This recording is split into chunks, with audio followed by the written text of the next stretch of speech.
It's another waitingfornextyear.com podcast. Happy Sunday. Browns win the home opener. I have Steve on the line. No. Thanks, Chris. You called me the wrong name last time, which was hysterical to me because you're so used to podcasting with your other partner. Dave Democo. Democo's on the line. How's it going, man? It is going wonderfully. This Sunday evening. I assume you were just holding your breath like everybody else in Cleveland Browns land as Billy Cundiff knocked through a game-winning field goal. Yeah, even after the catch by Hawkins, I was going, we need to execute the thing they had trouble with on the extra point. And I got to say, this being on the winning side and being able to let go the PAT, being able to let go was that a safety or not, and just being able to just forget about all that. It's so nice. The other part of it was that I felt like watching them celebrate after the field goal, I was like, do you know where you are? Do you know which team you're representing right now, Mike Pettin? Because, he takes off the headset, he's hanging out, they're celebrating, he's saying, oh, yeah, 3 seconds left. And I'm just going... Dwayne Rudd would like a word. It's so funny, man, because, it means a lot to us fans, all that history. But when Mike Pettin did say, respect the history, but don't look in the rearview mirror, it was kind of important because they didn't create that history.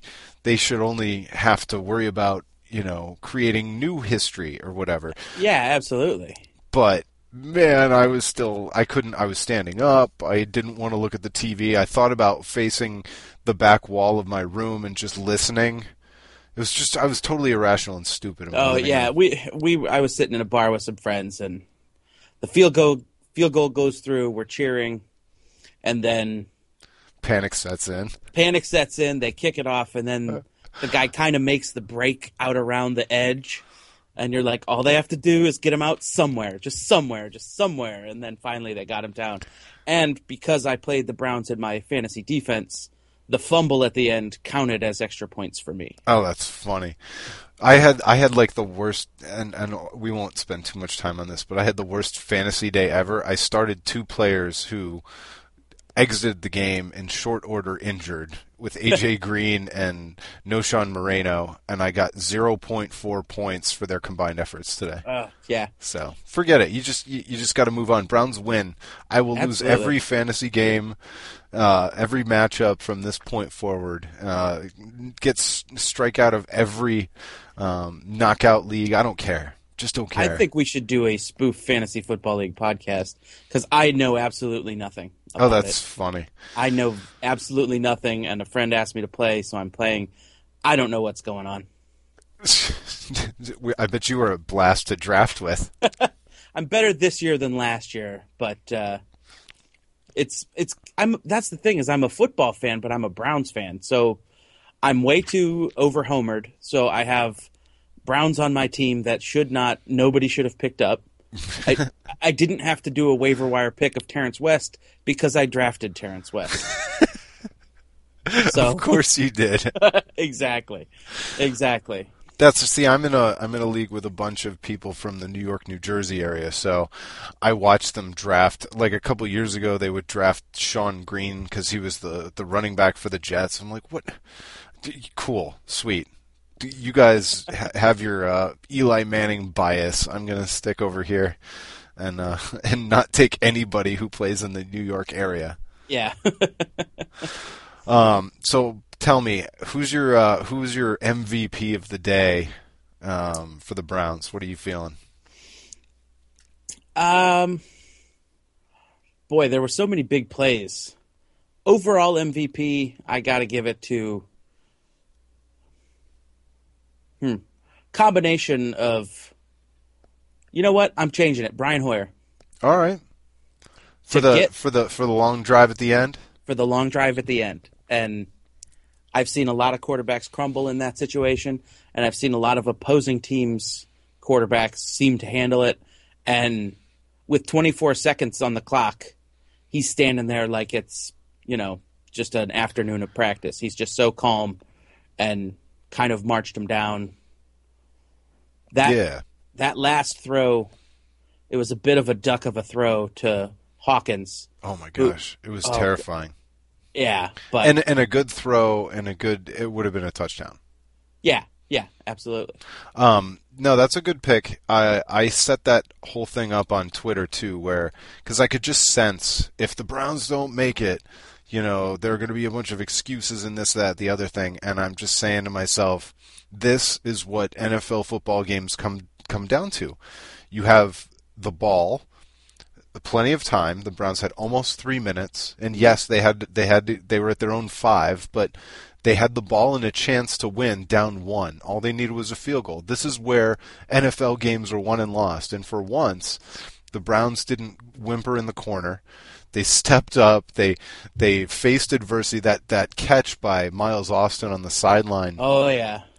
I thought we were in for a classic Cleveland Browns screw job with the clock, because they ran the clock all the way down. It probably should have been 17 seconds, but the clock kept running all the way down to 8 before they actually stopped it and went for the automatic inside 2 minutes review, and then they come back and they say it's a catch, but they didn't touch the clock, and then apparently they adjusted the clock on the field, which they're allowed to do.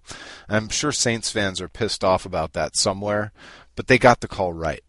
They did get the call right, and again, I've been a part of so many of those games where there's either the ref screwed us, or the other team screwed us, or the NFL screwed somebody's, and I love being able to just let that all go.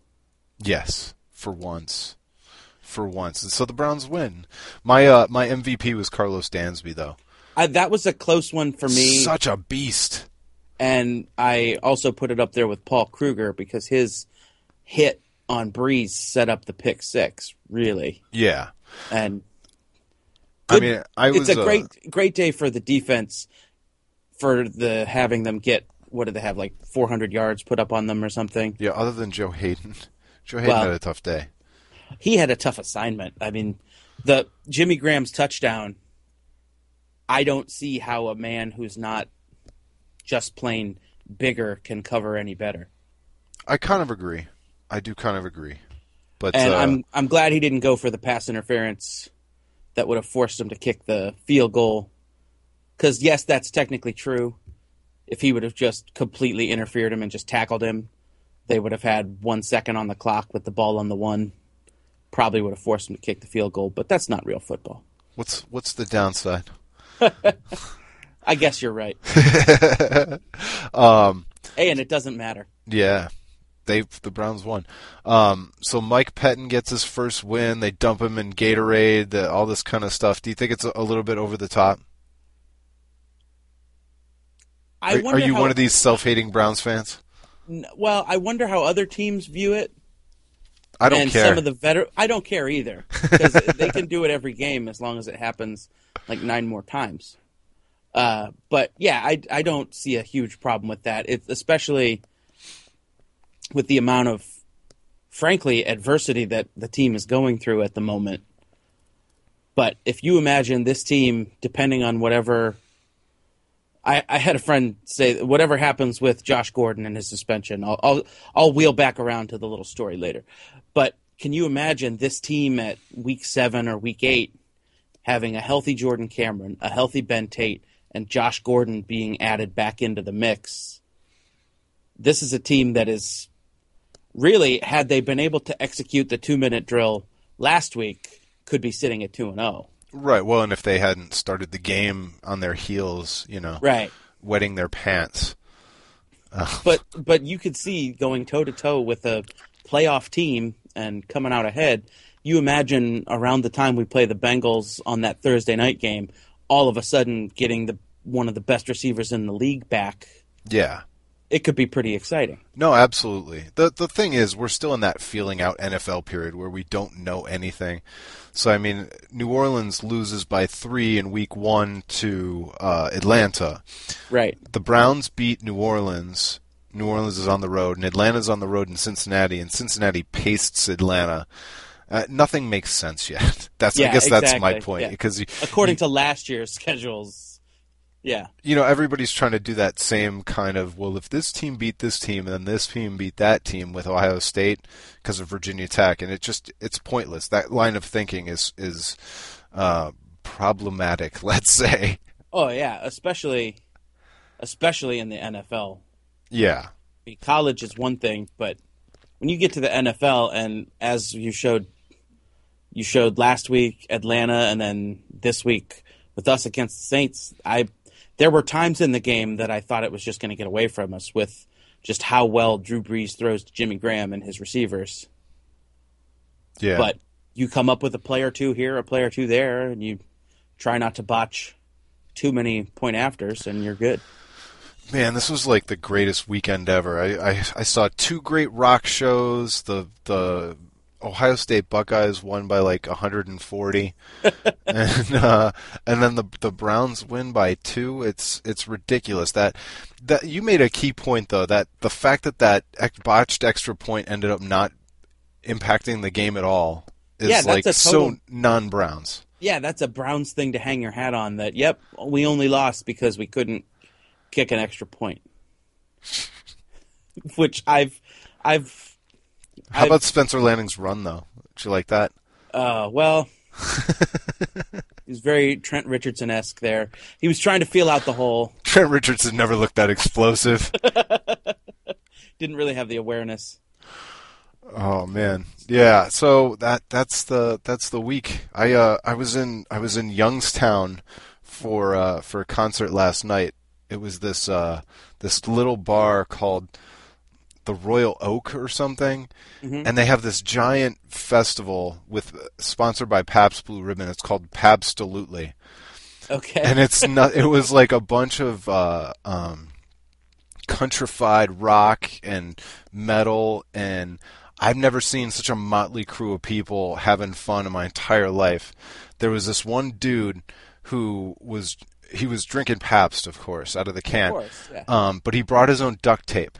So every time he finished a Pabst Blue Ribbon, he would duct tape another can onto his giant Pabst Blue Ribbon walking stick. Nice. And he was like 6'3". He was a tall dude. And the thing, I saw him add 7 or 8 beers to it, but it was 23 or 24 beers high, way above his head, and he's like spilling, dribble all over people. I mean, this was a festival to behold. That's slightly different from the music that accompanied my viewing of the game today. I watched it in Highland Square in Akron, and for some reason on the back, like, smoking porch, there was a guy with a little tiny accordion and a mandolin. And so every once in a while, the sound in the bar would die down a little bit, and you'd hear this accordion music coming from the back. And I'm like, where the hell am I? Who books an accordion on Brown's Sunday? He wasn't booked. This is Highland Square, so you just can carry an accordion around and no one will bother you. Oh, I got you. So this guy was in some common area outside the bar? Yeah, it was technically owned by the bar, but I guess they just didn't tell him to go away. Oh, that's all right. I've never been that place, so I can't even place it. I'm trying to figure it out. One last thing, without getting too much into NFL politics. No, that's fine. A friend of mine had a great theory that I'll be the judge of that. All right. Well, he had a theory. Now go. Yes. We were talking about Josh Gordon and the number of suspensions and how it either doesn't make sense at all to have any suspension or, either he should be suspended for the whole year or the threshold is gone. It's like they're making it up. And his theory is that Goodell are just running the game kind of like Dungeons and Dragons. So they're like, he's got a 16-sided die or whatever. Right. So he's like, okay, now we got to see what the fine is for when you kick a guy in the face. Okay, it's a 2. That means that it'll be $8,200. And so I could just imagine him and a couple of guys sitting around a table with their 16 and 20-sided dice rolling out the suspension periods. It's like, sorry, read it and weep. There's nothing you can do about that. And then at the same time, it's like we don't care that they threw a flag. That's $8,200, and what a random ass number. $8,200 is. That doesn't make any sense. It's just 82. I mean, it's a lot of money for you and me, but no, I didn't understand that one. And it seems like I think the further along we've gotten, and the more and this is more of a serious point. You were making a joke, but now I'm making a serious point. The further we get towards these different judgments, whether it's Josh Gordon or Ray Rice or Roger Goodell, I kind of got to that point today where I was like, well, wait a minute. Why are we having the NFL impose cultural judgments like this anyway? Right. It's like either you're allowed to be in the league or you're not, and then everything else they should probably just stay out of. Yeah, because the personal conduct policy has never felt dumber to me than it does today. Just because we actually have laws and judges and courts and things, and we shouldn't be looking to the NFL to right the wrongs of the justice system. Yeah, and so if a guy at my machine shop gets a DUI, we're not going to fire him because he got a DUI. It might not working out because he can't get to work or something like that. But if he comes in and says, "Oh man, I drove home drunk last night, but I didn't get caught," we're not going to go, "Well, that's a personal conduct policy. You're out of here." You know, not that anybody would come in and say that, but it's just when you apply it to your other employers. But if you got a DUI while driving around after dinner with a customer, well, you'd have to fire him. So I mean, it's a little bit different because like these guys are public facing, I guess. But it is. I don't know. I think we've gone overboard in placing responsibility with our professional sports league. That's all. Well, we have, and it doesn't make any sense because the thing with Josh Gordon last week, what market share is going to go down if Josh Gordon plays even though he smoked pot? None. And what will it harm anybody? Nothing. Now, yeah, you get into something more, a little bit more serious when you get into the other cases that have been discussed this week. But I just don't see the need to fake your way around that. Either you have these kind of faceless. That's actually even the name of our fantasy football league. Faceless numbers with helmets, or you have people. So either care about the people, or just say no. These guys are gladiator robots. We don't care what they do as long as they play football. But this weird choosing to do it sometimes and choosing to not, I don't understand. Well, and as we've seen, the legal system has a difficult enough time with full-time prosecutors and judges and then bringing in juries and running their whole system. And then and it's Roger Goodell's fault for taking that power and harnessing it. Right. But man, it's never looked more problematic. And I'm not saying that these guys should have gotten off or that they should be playing and they should be those nameless, faceless gladiators. And as long as they can play football, I don't care what they do. I'm not saying that. I'm just saying that, we've now entrusted a system that never was workable. And I don't know why any of us ever thought it was going to be workable. And I listened to that Keith Olbermann rant about Roger Goodell, and at first I was like, yeah, right on, it was incompetence and they no trust to do their job. And I'm like, wait a minute, are we impeaching somebody who we voted for? He's not the president, I think we've overemphasized our position here. I don't know. It's just making sports tough. Yeah, exactly. And then you get people that try to make you feel bad about watching the game because, I'm not watching until Roger Goodell resigns. Okay. Have fun. I like making up fake rules and conditions for my entertainment. Yeah. I mean, you do have to make a morality judgment at some point, but I mean, you're not going to watch. Yeah. Not watching the 53 guys who were good enough, to not beat up people or smoke drugs or. Right, You exactly. always know you're having a rational conversation about drugs when you say smoke drugs. Smoke drugs. Yeah, like a marijuana cigarette. Yeah. Don't smoke drugs, okay? You always sound like a grandparent with a morality message.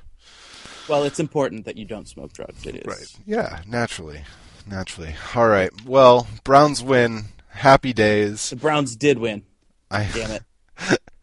I was the end of my recap today was like just say it to yourself a number of times. The Browns came back and won a football game by executing a game-winning field goal drive from their own 5-yard line with under 3 minutes to go in the game.